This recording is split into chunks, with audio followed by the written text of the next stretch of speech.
It's rolling. Hello and welcome everybody to The Healing Truth on Columbia's Praise 95.7 FM. This is your place for contemporary, traditional, and classic gospel. We're on Facebook, YouTube, and The Healing Truth podcast on Spotify. I am Kimberly Johnson, your host, and Dr. Anthony, your co-host. Sadly, is not with me today, but he'll be back next week. But I am so excited to have my esteemed company, Dr. Jennifer Bishop. So am I doing Dr. Bishop today or Dr. Jennifer? You can do Jennifer. I love it. So this Kim and Jennifer today. I love There you it. go. So this is the place where we nurture our souls by getting to the root causes that block the flow of love in our lives. We focus on holistic healing for our mind, body, and spirit. And when we focus on holistic healing, we're talking about physical, mental, social, emotional, relational, spiritual, financial. We're wrapping it all around you today. So we're grateful that you showed up today, because I tell you, every day we show up for this journey of healing, because it is a process. Some days it feels good, some days it doesn't, but remember, God is working in the midst when we feel it and even when we don't.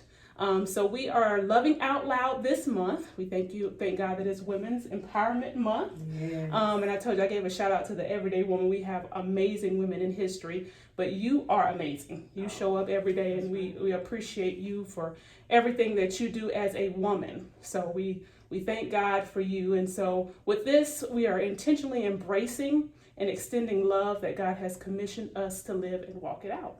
So loving out loud requires intentionality, which means you got to get up and you got to do something, okay, for yourself and for others. And so it's action oriented, and we show love to ourselves and to others. So we started this series, I was telling Jennifer, that we started with this cultivating and embracing, because we're going to get into love thy neighbor next week, but God always says as yourself. So there is a start with how you're loving yourself and how you're receiving that love, because what's in you, it's what's going to be extracted out and what we're going to show outwardly. Okay, so today we are moving to showing up for yourself. Come on down. Ooh, a lot of us will go to bat for a lot of people. Everybody else. And because of low self-esteem, and I like that self-doubt, we're going to talk about that, imposter syndrome, all of that hampers us from showing up for ourselves. And I know this is really going to help me, because I was thinking this week, I have been cheering folks, and they have excelled and they jumped. And I feel like I'm sitting there going, come on, jump. And it's like, okay, when you going to jump? When you going to do it? So I know this is for me today. So Please, I have the pleasure of introducing this amazing woman. So Dr. Bishop is a woman's empowerment agent and leadership development powerhouse. Dr. Bishop has focused her talents on operation, business development, and marketing as an entrepreneur and a C-suite level executive. I got to find out what that is. In 2022, Dr. Bishop was appointed by President Joseph R. Biden as a commissioner to the Commission of Presidential Scholars with the U.S. Department of Education. In 2020, Dr. Bishop published her first book, Now Get Up and Go Be Great. There it is. Yes. She published the first children's book from her Enter to Learn, Exit to Lead series, Peyton's First Day, followed by the second book in the series, I Don't Know, the third book, The Neat Meat, and the newly released fourth book, Help Me Help You. Come on now. I might need to read that one too. So in October, so just recently, Dr. Bishop released her highly anticipated 6th and 7th publication. Next is now Dealing with the Overdose of Doubt, and next is now The Workbook. So she embodies empowerment. She fiercely believes everyone can lead prosperous lives with the right opportunities and tools, making her an effective agent for changing futures. She's taken this passion one step further by dedicating herself to creating pathways for women and girls around the globe to unlock their greatest potential. I cannot wait to hear all of this goodness from Dr. Bishop. Happy Women's Month. Like all of that. It's all of the same. All of them. And she paid mama. Yeah. Get me started. She has a wonderful son, and she has the love of her life, her high school sweetheart, her boo, Dr. Aaron Bishop. So we thank God for allowing them extending you to us today, because I know you have a lot going on, a lot to do. So thank you so much for joining us and part of this wisdom. And it was so interesting. God always aligns things. The day before I saw you, I literally said, I need to message her, because looking at what Next is Now is about, and going back to Now Get Up and Be Great, because I read it right when it came out. I said, this is really aligned where we're going with this series and where I wanted to go next. Look at God. And then I bumped into it. I There said, you hey. go. Confirmation. I was one of the people like, hey, I got to message you. And I'm thank God that, you do so many things, but you're so gracious. Say, hey, I'm going to stop by. That's right. So everybody, we cover ourselves because we're vulnerable, we're open, and we want to cover ourselves in prayer before we start our conversation. So Lord, we thank you for this beautiful day. We thank you for your mercy and grace that are new every morning. Great is your faithfulness. We thank you for this space and this opportunity to converse concerning our mind, body, and spirits. We know that you're concerned about the things that we're concerned about and that you're near to the brokenhearted. Thank you for the love that we've been studying, God, and we've been uncovering love, and that love covers a multitude of sin, and it also dispels fear. And we thank you for the life and the testimony of Dr. Bishop today. We pray that people experience healing through the words and the testimonies that are spoken today, and we trust you with all of our heart, and we don't lean to our own understanding. And we thank you for guiding us through this journey with clarity and direction. And so after today, we won't be the same. It only takes one word, everybody. Please remember. I know that. So amen. It takes one word. And Dr. Bishop, if you have any other scriptures, I usually like to give people, I always say you need to stand on something. Put word on word when you're going through things. And I was telling you, we were talking about this love, and it's so interesting because people were calling this week. So you mean I got to really focus on this person that did this? Because I just cut them off, whatever. Because we were talking about loving from a distance, some things you just can't jump in there because somebody, you might get attacked, you might get bitten, you might get... But I was like, isn't it hard? Like, people don't tell you, like, it is hard, but let's talk about it. You can't do it in your own strength. So Philippians 4:13 says, I can do all things through Christ who strengthens me. So this verse encourages self-empowerment and resilience, but it also knows that it's not in your might. It's in God's might. So, when you're trying to love just from you, you will be drained. Trust me. Just me. I don't have enough. And Psalm 139:14 said, I praise you because I'm fearfully and wonderfully made. Your works are wonderful. I know that full well. So this is recognizing and appreciating one's own worth. We're going to talk about that. Your uniqueness is essential for you showing up for yourself. You've got to know who you are, and you know that through Christ. And Proverbs 19:8 says, the one who gets wisdom loves life. The one who cherishes understanding will soon prosper. So seeking wisdom and understanding can help individuals make choices that support their well-being and self-growth. And the last one, but not least, this one hurt. Galatians 6:4-5, each one should test their own actions. Then they can take pride in themselves alone without comparing themselves to someone else. For each one should carry their own load. So this verse emphasizes, hey, we got a responsibility in this walk. Let's avoid comparison. Comparison kills. You have enough. You are enough. You don't have to compare to anyone else.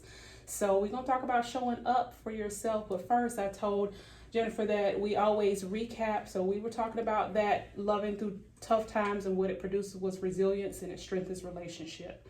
And choosing, because I tell you, it is a choice. We talk about a choice. It is you make a choice daily to love out loud, to love through pain and adversity, and to embrace love. But when you choose it in the face of adversity, it brings healing and restoration, and that transformative love that happens, or that transformation that happens, is beyond your understanding. Right. Because God just says do it, and then he has to put his super on your natural. But it will happen. Just follow, just love. So ultimately, love has the power to uplift, sustain through your darkest moments. So keep working on loving in pain and adversity, as we talked about last week. And I tell you, every week you got to do your self-check. How have you been loving yourself? So, I know you pour out a lot. Listen. So, Jennifer, how have you been embracing and cultivating that self-love? Because you got a lot to pour out, like listening to everything that you do. I know you travel, and anytime that you're pouring in people and you're empowering women and you're speaking and you're writing books, you pushed out a lot. Yeah. So how have you been feeling yourself? Are you ready for this? I'm ready. I am not. They do not pay me But HGTV Uh-huh. is my safe That's space. I have cut down trees. I have torn up bushes. I have bought new furniture. It's a place, it's something therapeutic about it. And maybe it's a manifestation of what it really is, because it's a remodeling. There's some shows on there that say, no demo restoration. So it's about not tearing down or not having to build something up. Work with what you have. There's other ones, Fix It or Fabulous. It all kind of, now the more I think about it, it's more of how you can look at yourself in some of these, and how you can look at your life, and you can take the perspective of everything is not maybe as it should be, but these are some of the tools you can use to make it what you want it to be for this season. And you have everything you need. You have everything you need, and you have the resources. If you don't have it in-house, then you have the resources around the house. But you have to make sure, right, that you are in the house looking at what needs to happen. So often we spend so much time out the house. You were just saying that I've spent more time cultivating other people and not more so cultivating myself. And I remember once, Kim, I went to the doctor, and I was checking in, and the receptionist said, "Okay, what's your birthday?" And I said 2/6. Oh, okay, that's not mine. Then I said, "Okay, 2/13. Oh, good. Oh, that's not mine. That's Peyton's. That's Bishop. I'm giving you everybody but mine at my own appointment." And that was an indicator for me to say, you know what, slow down. You have to dial back so that you can ramp up. Because as women, we will take on so many hats, and not one of them has our name on it. And so I have found that it is a must for me, in order to be effective in anything else, to make sure I show up for me the same way that I would show up for somebody else. And when I show up for somebody else, I'm coming all blazing. I'm coming all the way. And so I have committed that I'm going to do the same for me unashamedly. No is a complete dissertation. It's not a sin. It's a whole dissertation. Print the book. It's done. No. And I stand on it without having to add the narrative of this is why it's a no. No, it's just no. And not feeling bad or sad about it. I say no to something else so I can say yes to me. Because me is who I have to show up for every day. Me is who other people are able to utilize so that they can be blessed in certain areas, or I can help in certain facets. So all of that came from me watching HGTV. And that's something. I love it. A lot of people is HGTV. A lot of people love the cooking. Yeah, no. I've done sometimes cooking is therapeutic when it's not pressure. I'll do it. I remember I was watching, it was Rachel way back in the day. Yeah. I was like, oh, I would try, because it was real quick. I'm about to quick. Yeah. Real nice and quick. So Yeah. I do real quick, and it's, it's kind of therapeutic. I put on my music, and, hey, y'all know me. I put on my Afro beats, and Karen's in their kitchen and different things like that. And I told you I did get the massage, and I won't for massage. But, I was telling y'all when I went, because I run away. I put up my book, I call it Runaway. Probably shouldn't say runaway, but just unplug. Unplug, yeah. And somewhere close. Yeah. Where you just kind of shut down. And what I notice is when that happens for me, I'm able to produce more like creativity. Because you're not pressed, you're not, it's like, okay. It's clear, you can think. You can think. There's no pressures around you that are drawing your attentions in other directions. You're able to focus. I was able to do that. So I showed up for myself. I did get my massage. I'm going to do that again. Because I did engage in heavy conversation while I was getting a massage. Don't do that, y'all. Just be quiet. Just lay there, okay? Just lay there and just absorb and just relax. So that's how we've been showing. And I love how you say that. I'm saying no to things so I can say yes to the greater good, to yes to me. And that's not selfish. A lot of people think, that's some selfish. It is not selfish. Selfish is when you're always thinking about you and you're not supporting and loving and empowering others. But then on the other end, when you're empowering and you're doing everything to everyone else. And I remember Tasha Cobbs was given a testimony of how she had gotten off the stage and she was in the house in the dark, depressed.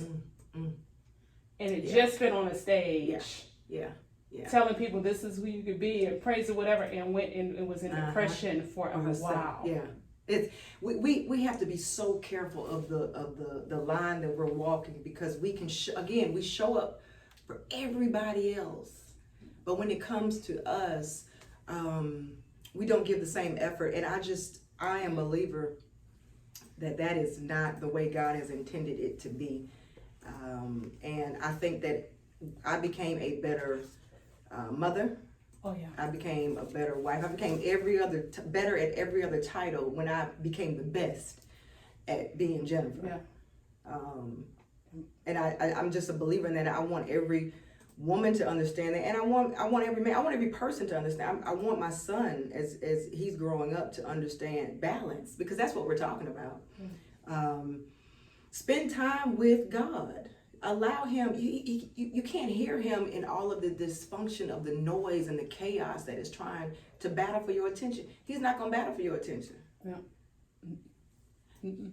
Peace, be still. Get in a calm place so you can hear him, because he's talking the entire time. Yeah. We always say we're on so many different frequencies. Yeah.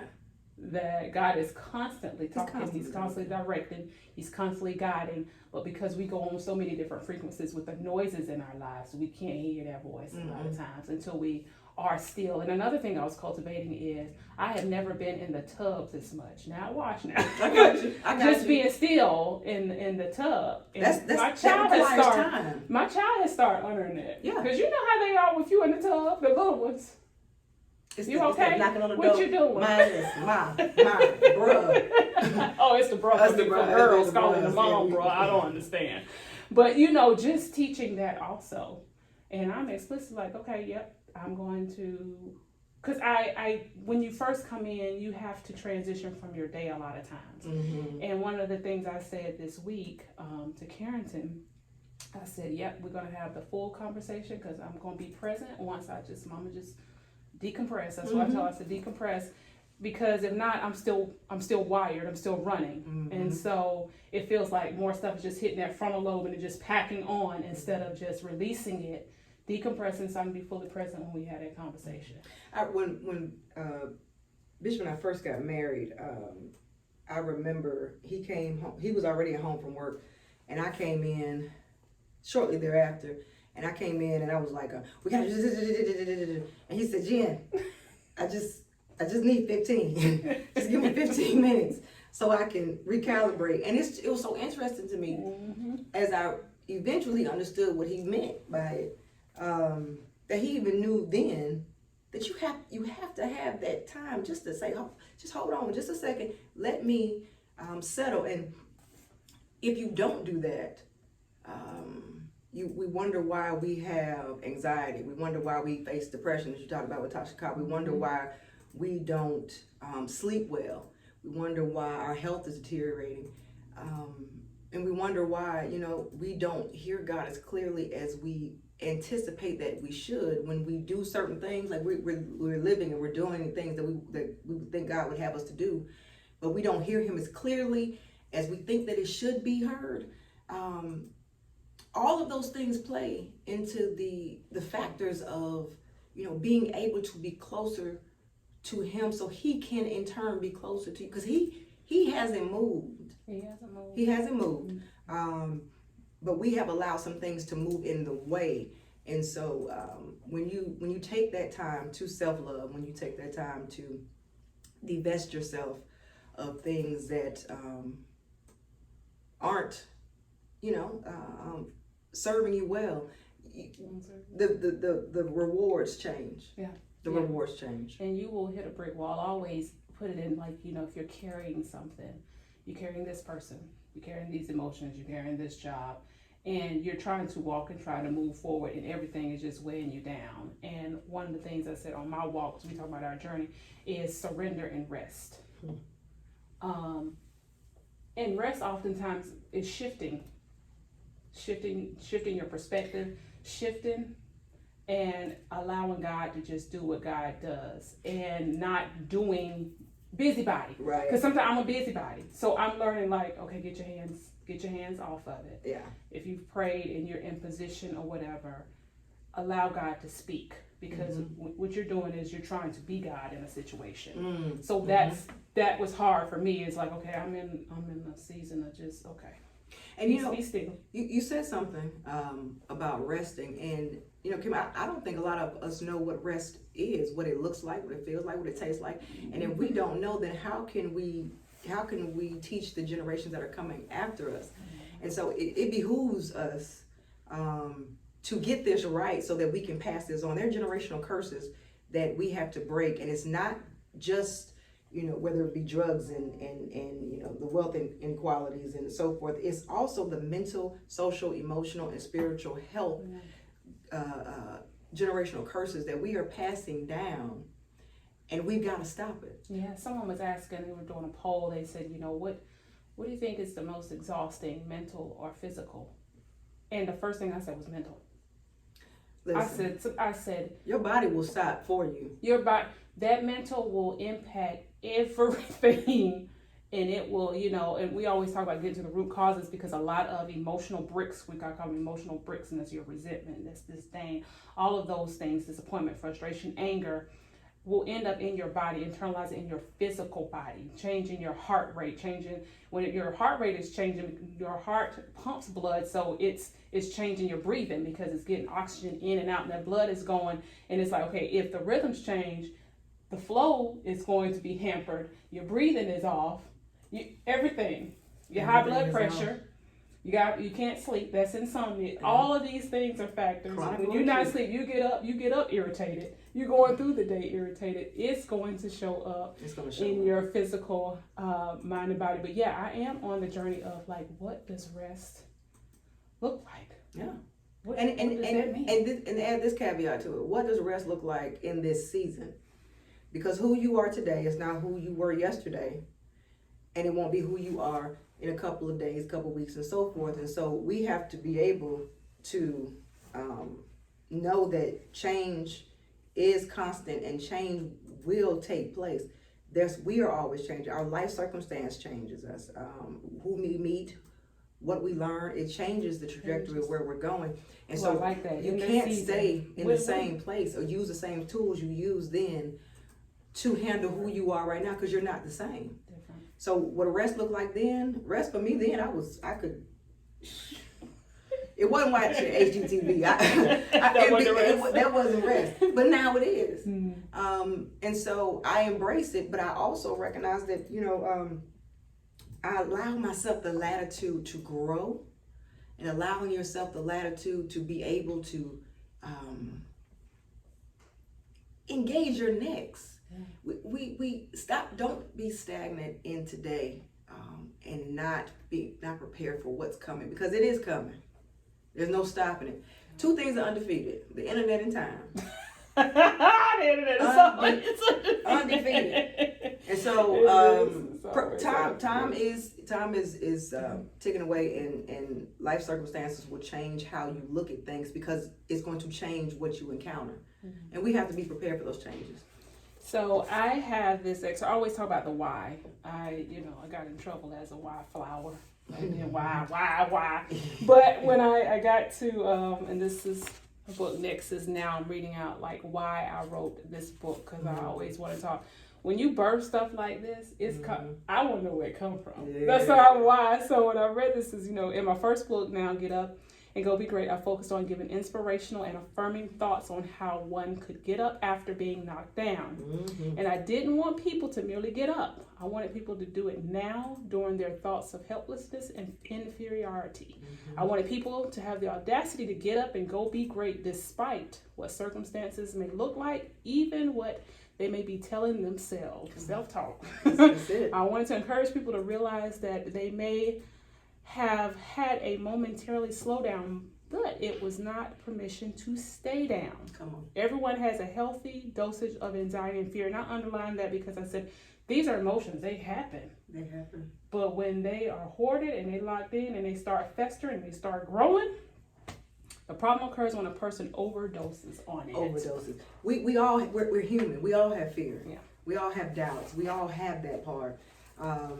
The problem comes not because you necessarily have it, it's because you overdose on it.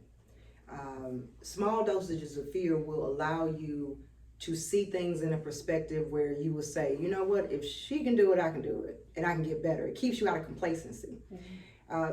overdosing will keep you cemented. And so be careful on how you handle and deal with doubt, because either it will cement you or it will allow you to come out of complacency so that you can continue towards something greater. And we were talking about that. It's perspective. It's how you look at it. Because we were talking about pain. I said either pain can push you, or pain can have you, like you said, cement is stuck and overwhelmed and things. So when you started, this was your first one. Now get up and go. My first one. Mm-hmm. Go your first one, Mm-hmm. and this is a continuation. So all of us on this healing journey. What produced this in your life? What journey was you on? He's like, okay. Because I'm gonna tell you, I done highlighted some stuff. Listen, and I went back. That Now Get Up and Go Be Great is a. I was on my sofa in my office. This is during the pandemic, Okay. and as a business owner, everybody was already, it was a lot, as everybody can remember. But as a business owner with people's lives depending on your decisions and so forth, and you trying to, just not only hear from God, but also, just dealing with what is this? What am I supposed to do? And so I was literally laying on my sofa and having a pity party. And after I finished, it was almost like it was a silencing of it. And I heard the Holy Spirit clearly say, now get up and go be great. And it was to me saying, I heard everything that you said. I acknowledge it. But now that we understand that, get up and go be great. And I was not only able to produce that book, people stayed employed. I gave people rate. It was amazing what I was able to accomplish because I allowed myself that space I felt the pity, I felt the fear, the anxiety, but I also heard God. And then I listened. And I had the audacity to trust him and believe that I can do what you're telling me to do. And so during what started that as well was, because Now Get Up and Go Be Great is a compilation of just different quotes and things that I was feeling along the way. And I would post them on social media daily. And after every quote I would put up, now get up and go be great. And so they are really quotes that I would not only tell other people, but quotes I was saying to myself from different perspectives of how I was feeling or whom I was talking to get them going. But now, people ask me, why does it say now get up and go be great instead of just get up and go be great? Because that now part is an acknowledgement that I heard God. I heard everything and I saw everything that you went through. So I'm not going to ignore that part. Now, with all of that baggage, all of that stuff, you can still get up and go be great with that attachment, with that history. Don't let that history stop your chemistry from going forward. You can do this even though you have a now. Now, go. See, I didn't know that, so it gives like greater. Yeah, you know what I'm saying? I was so adamant on the now. People try to get me to cut the now. Now, because you knew the I know purpose behind it. That now, and so that led to next is now, because your next, if we're cemented instead of a healthy dose of coming out of complacency, you won't get to your next, but your next is right now. Because remember, I said two things are undefeated: the internet and time. And if we're wasting time, your next is gonna walk right past you. And next is right now, waiting in front of you to get it together. And we don't get it together because we will talk ourselves out of it due to self-doubt, anxiety, fear, imposter syndrome, and a myriad of other things that stop us from doing what God has put in us to get out. Yeah, and we talked, I did the Power of Your Words like a year ago, but when God says, I've given you the authority to frame and shape with your mouth, and the power of life and death is in your tongue, that is true. Very much so. Like, what are you saying? Very much so. What are you saying? And I like, and it's very powerful because a lot of people, one of the quotes that I put up for our daily affirmation is, don't let your past define you. And so when you said that now, a lot of people said, but I did this, or but I was here, but this happened. And that keeps you cemented. We can't do nothing that's gone. Now, like you said, like right now. Right Okay, now. we done. We've cried. You good? We poured You out. We finished? good. What did it say? You Are we done? done? What did Birdman say? Are you finished or you done? You Are you done? finished? You done? Okay. Yeah. Now. Get up. So, is there a favorite one? Because let me tell you, I highlighted. I have one, and I like it because it's in. I don't know what you would call it, but categories like confidence, encouragement, and so. And behind these, you give a synopsis, and then you go into particular quotes. And one that I had highlighted says, "If you are irritated by every rub, how will you ever get polished?" How? If you know you perfect, you good. everything rubs you the wrong way. How will you ever find perfection? And then you know what you have to look at as well. If you're so irritated, then you need to watch who touching you. Because the right person can help you get to the next level. If the wrong person is touching, then there might be an aversion to something demonic coming towards you. But everybody, so you have to watch your circle. You have to watch who if you're the around. common denominator always getting upset, then something's going on internal. Something's internal. And that's a part of, we were talking about that with embracing love, that constructive criticism, that love that people are giving you to help you get to that next. Yeah. You got to be open to accept that also. Because I was like, I think, God, I was like, I want to surround myself with people who are just way, like, no, I need you to know way more than me. I need you to be like, no, Kim. You need to come up, you need to do this, you need to adjust this. This journey has been so uncomfortable for me because I'd rather not be seen or heard.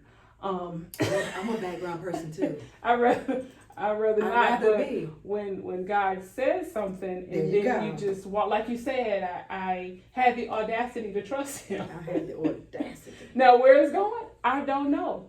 God got But it. That's my phrase. God I know, got it. yeah. If He says I'm the author and the finisher, means I already know. So if I already told you, then that means I have a way. You don't have to worry about it. I remember when my husband was initially.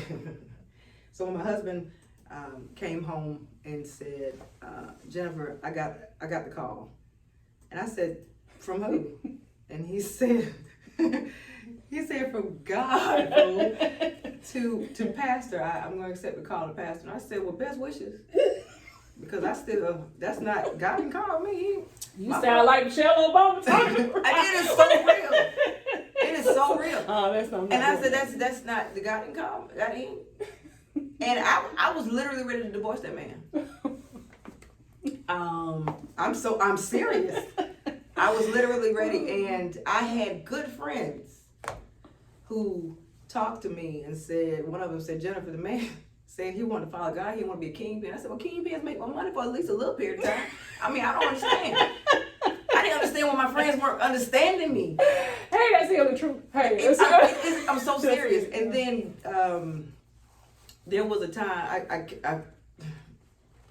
I was with them while we did the process, but I still wasn't there. And the reason I'm comfortable sharing this testimony or this experience is because we have to be transparent in order to help other people, because there are so many people who hide behind others and are uncomfortable, and they're wondering why they're suffering in silence.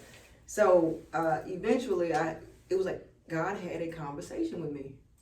I heard my husband preach a sermon, and I still wasn't all the way. I wasn't in, but I was going, but I wasn't in. And I heard him preach a sermon that I cannot remember what it is, but I heard him, and it hit my spirit. I said, "I'm in. I'm riding with you." And Holy Spirit said to me, "Jennifer, I've known where Aaron has been the whole time. Your conversation has been worried about him. I've been coming for you. And so I need you to be who I created you to be." And I said, "I'm bougie, I'm hood, I got a lot going on." How you going? And he said, "I know, I made you just like that for seasons and reasons that I'm going to take you to. So be comfortable in your skin because I made you this way. And be prepared for who I'm sending to you." And after that, I was comfortable and confident in who I could be because that's who I am. Yeah. And I felt less resistance, not from other people, but from me. I was wondering why I just felt combative. It was too much. And I realized the fight was internal. It wasn't people coming at me. It was me fighting inside for something that I didn't understand how to handle yet. And so from being in a place where I didn't want to be a first lady, that's a whole nother story. But I didn't want to be a first lady, to just being recently installed as a pastor of a church. Yes, co-pastor. The person who said I ain't gonna do it. From the person who said that I'm not doing it. I'm not even gonna do it. Yeah.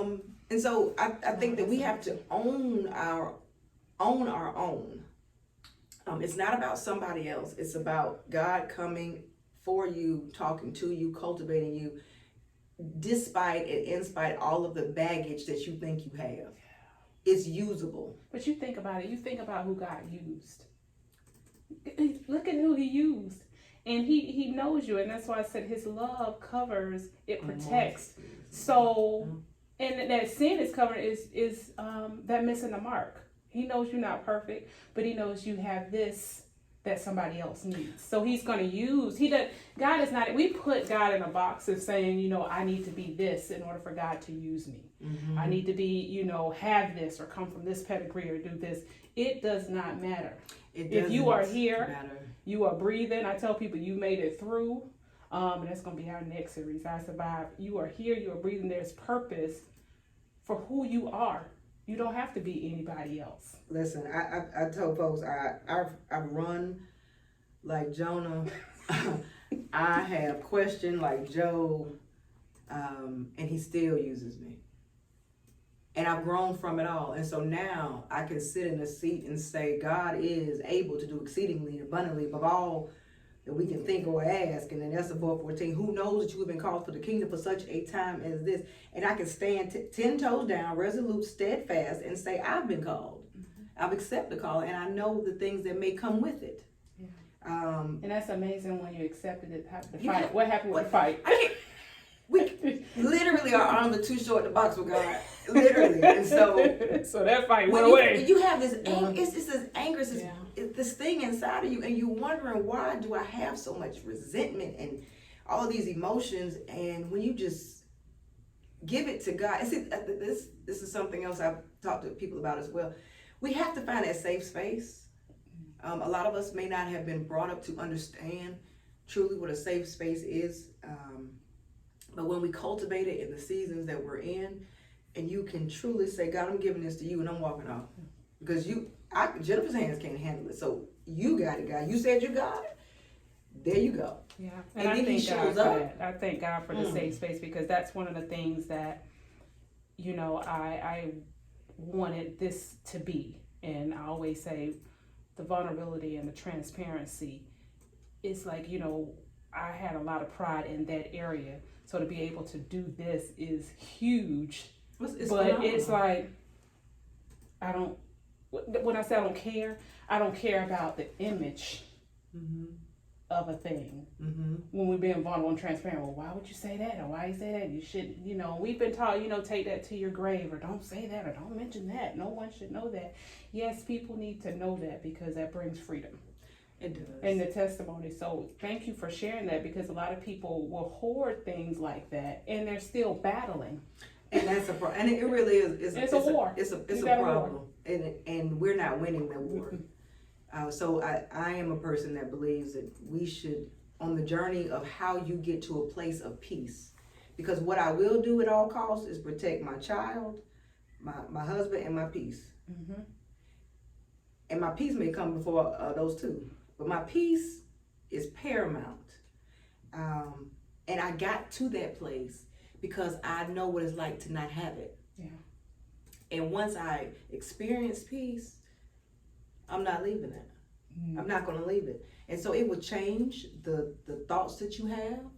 It will change the people that you surround yourself with.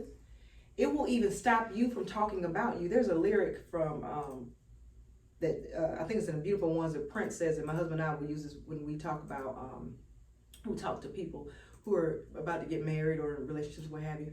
It says, would you run to me if somebody hurts you, even if that somebody was me? Would you run to me if somebody hurts you, even if that somebody was me? And when I heard it and I thought about it, I also thought about, God is asking the same thing. You may not understand everything I do to you. You may not, my husband and I lost our daughter, did not understand how he and I do everything. We preach your word, we minister to your people. How did you come for us? Mm-hmm. And there was a woman who said, Jennifer, if I know you're a woman of faith, because we talk about God. I said, yes. And she said, if God told you why, would the answer be sufficient? And I said, no. She said, stop asking and trust him. He's the same God that gave you that beautiful boy. He's the same God that gave you a beautiful man. It's the same God. His reasons you won't understand. And it's not for you to understand. Just trust him. But one of the things he says is one of my favorite scriptures: all things work. All things work for the good of glory. Yes. Yeah, all things work. Yeah. We don't understand. We won't even comprehend it. Like I said, even if you had an answer, you don't even have the capacity to understand it. And I think the more that we are honest about that, the more the people will understand what anxiety feels like. Because if you have an expectation that life is supposed to be perfect all the time, and it's not, that will breed emotions like anxiety, imposter syndrome, which means that despite all of the accolades and all of the things that you have done, I mean the proven, evidential things that you have done, you still believe that you are not capable and able and worthy, more importantly, of being and receiving everything that you can go for. That is not of God. That's not of God. That's not of God. So we have to build that trust with him, regardless of what we have gone through, so that we can know when you can tell where he is and you can tell where he's not. Yeah, and with that love, we based a lot of this on Corinthians 13. I said, once you really read, I've been literally reading it every day. Mm-hmm. And it said, it perseveres, it protects. If God is love, and he's saying that is the attributes of love, that's what he does. That's what he does. He covers, he protects. You know, he's always there. Mm-hmm. So he perseveres for us, even when we everywhere else, when we're not listening, when we're not tuned in. He is always there. So, you know, thank you for that vulnerability. That blessed y'all's soul. Mm-hmm. So showing up is one thing. When we talk about anxiety, showing up for myself is something that I did this morning. You will have a thought, a whole thought, and you gone. Ain't none of that happened. Like this, okay, so this, and what if this, and what if this? And I stopped. I literally said at the red light, I said, Kim, has any of that happened? Mm-hmm. Why are you taking your body through this emotional and mental and even physical roller coaster? Yeah. Ain't none of this happened. Mm-hmm. Mm-hmm.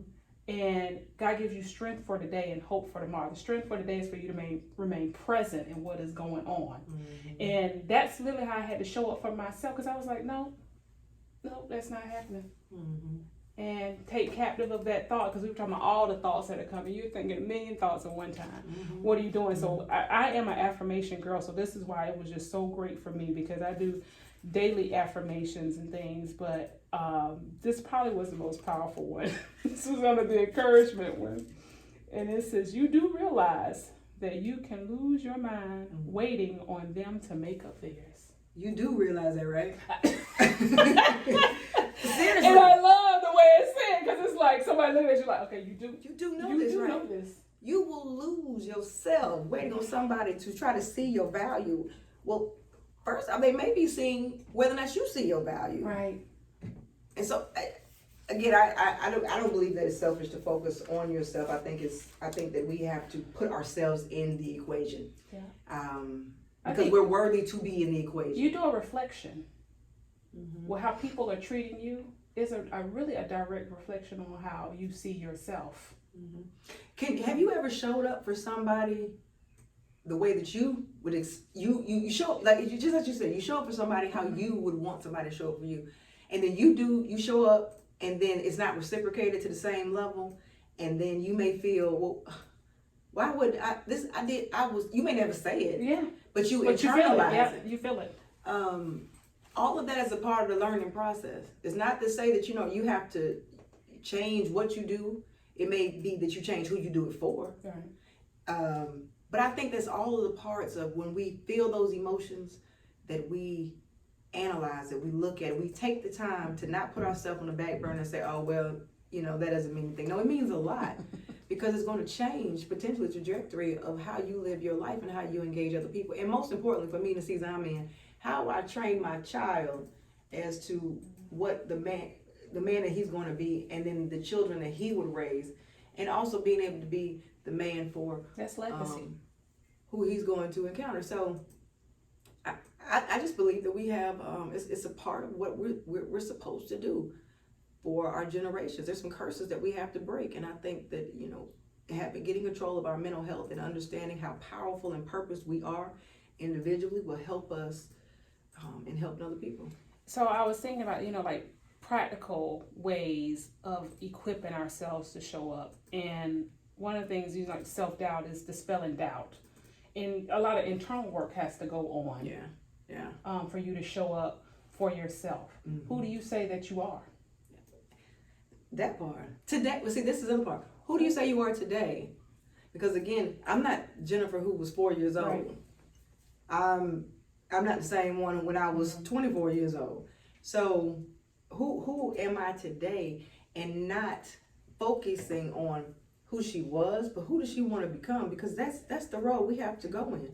Mm-hmm. And to me, again, that's where some doubt and anxiety comes from, because at times we have an adverse reaction towards what the future could look like. Because even in the scenarios that you were just saying, what if it goes wrong, baby? What if it goes right? Mm-hmm. What if you fly? What if you don't fall? Preparing for success. Being ready to handle we prepare for demise a whole lot. We have, but how often do we prepare for success? How often do we have those type of conversations where we're speaking life and not death? We have to control how we speak to ourselves, because as you said earlier, life and death is in power. The power of life and death is in the tongue. We will speak what we are seeking. Mm-hmm. And so if we are continuously speaking negative to other people, then imagine what we're speaking to ourselves. Right. So the first thing is thinking about, to our listeners, what are you saying to yourself? Yeah. How do you talk to yourself? How do you talk to yourself? I've told myself. We allow a lot of people to talk to us about us, and that's bored of the past or whatever. Somebody put you in a box and said you're this and you're that. It's like, who do you say, when Jesus, who we talking, he said, who do you say that I am? Like, he said, like, who are you? If God said, I've made you in my image and my likeness, mm-hmm. that means what I have, you have. What I can possess, you can possess. So you have the choice. And we always talk about choices. You have the choice of what to speak and that thought pattern, that thought process. Yeah. So how are you shifting to the greatness? What are you saying, what you're saying, and what you're thinking? Really, when there's that self-esteem coming, that's how people, and I've heard people talk about that when they start shifting, like doing affirmations, change like that, it's the reflection of what they're getting back is totally different. Mm-hmm. Because you don't understand. Mm-hmm. The sowing and reaping principle goes for everything. If somebody were to talk to you the way that you have probably talked to yourself, you'd be ready to fight somebody. Oh, yeah. Right? And so I think that it behooves us to watch how we talk to ourselves. We're quick to try to protect ourselves from being offended by other people, but what about when you're the offender, and you have done the offense to the person? I think that being able to have those courageous conversations with yourselves to understand that you're a joint heir of Christ. Right. And when you know that you're a joint heir of Christ, the things that you are tolerating should be intolerable. Yeah. And I'm going to say, stop saying what you don't want. That always gravitates you. Well, again, Kim, we can say what we don't want, but can you say what you do want? Yeah, we never turn it. It's like asking for, what do you go to dinner? Somebody, he'll say, what do you want for dinner? Well, I don't want this and I don't want that. Well, I didn't ask you that one.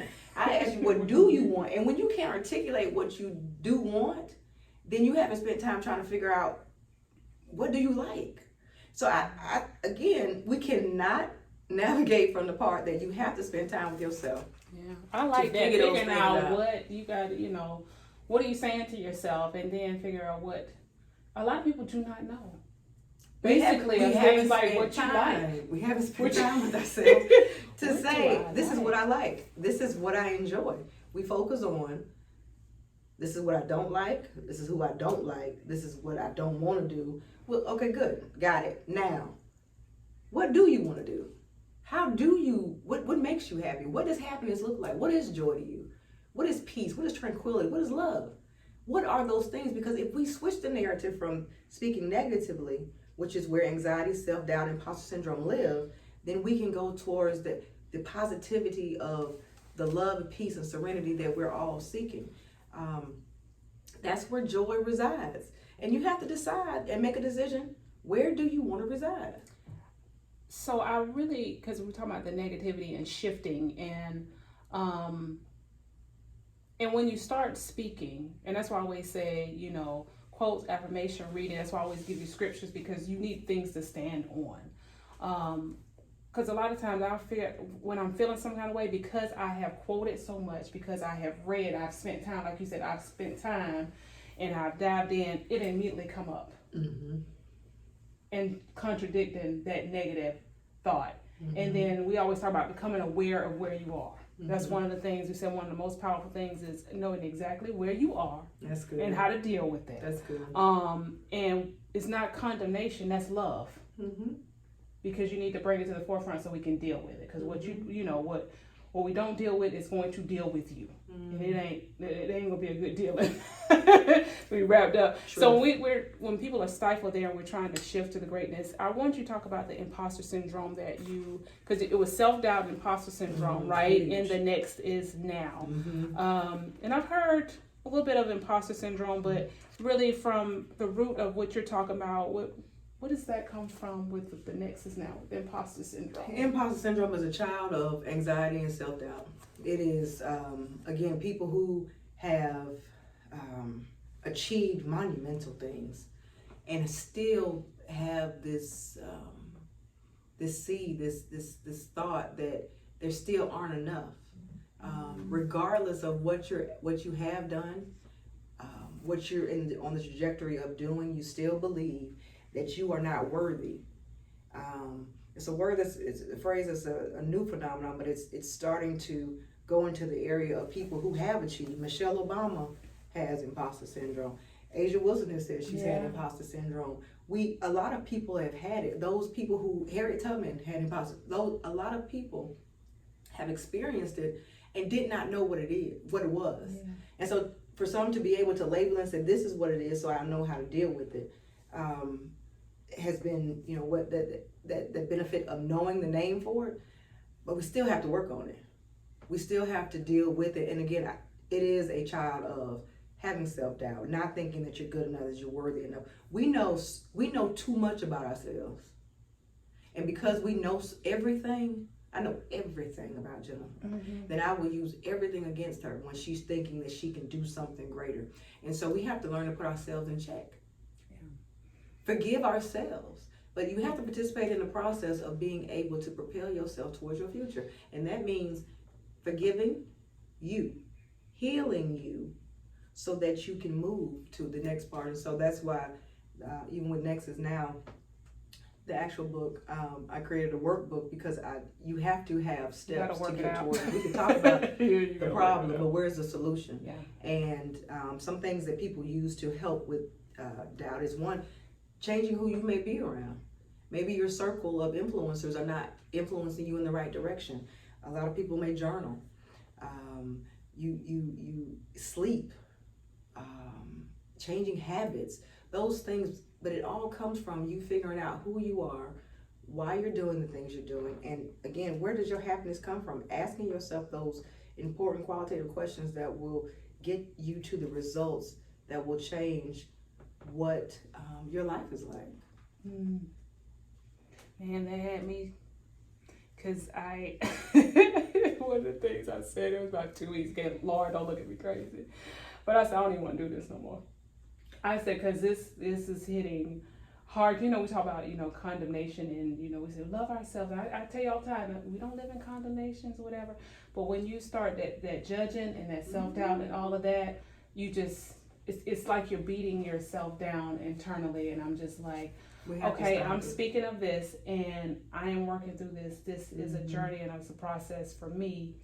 I can't, and that's one thing I said, I cannot right now. It's so much, and I'm working through it. And then I said, okay, well, you're living through it, so you can be the testimony for it. And that's why I always tell people, I said, I am the healing truth. And what it means is I'm in the process and the journey of healing. I do have to do self-talks. There is self-doubt. You can get off a stage and win an award, and you still can have that little girl with those attachment issues, certain anxious attachments and different things like that will show up. Yeah. Will show up in the midst of triumph and accolades and all these kind of things. Yeah. And the only thing that push through is understanding who God in the season. God has called you for such a time as this to do what you're supposed to do. You were saved to serve. There's a reason that you're here. You're still here, and you're still accomplishing things that you probably didn't see. This is one thing. This is how I'll close. I got 13 closings. Go ahead. Go ahead. You practicing for that co-pastor. There's a picture. I've shared with some women. Find a picture of yourself as a child, and a picture where you look happy and you're glowing, and look at in your eyes of you as a child. You see the future is wide open. Yeah. And I found my picture, and I framed it. And I have her in my office, and I look at her, even when I feel like I'm tired, I don't want to do this anymore. I look at her with that look that she has of, I can't wait to grow up. I can't wait to be great. I just know I'm going to do this thing. And I look at her and I say, I'm not going to let you down. I let her motivate me because she's still there. That joy, that not understanding, asking why. Yeah. And meaning it like, just free. Just free. That's freedom. Just happy. That's the word. That freedom. She deserves to live. She deserves to have the expectation that she was awaiting. And so I frame that picture, and I look at her, and I tell her every day. I wake up and look at her and say, I'm gonna make you proud, baby. Oh, that was an awesome takeaway. Hey, we're gonna make her proud. We're gonna make her proud. Thank you so much, Dr. Bishop, co-pastor. You all join the Healing Truth. I pray that you are blessed. Show up for yourself. Love yourself. Speak positivity. We're going to shift out that negative. This is a season God has called you for a time as this to prosper and be in good health. That's what the Healing Truth is. We got to the root cause, that self-doubt, that imposter syndrome. Thank you for the takeaways. Thank you for the impartation. Thank you for the vulnerability and transparency. You're so welcome. Thanks for having me. Y'all remember, healing is a process, and we embrace this process by loving ourselves and yielding to God's will for our lives. He's got you covered. Just yield. Stay in peace.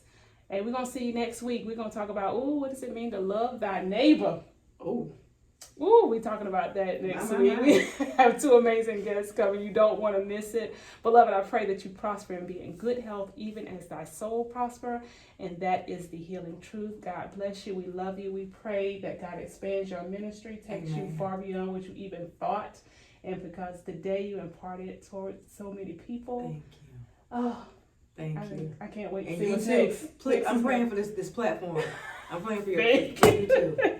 Y'all have a blessed one. We love you. And you're on 95.7 Columbia's Praise. Be blessed. Have a blessed week.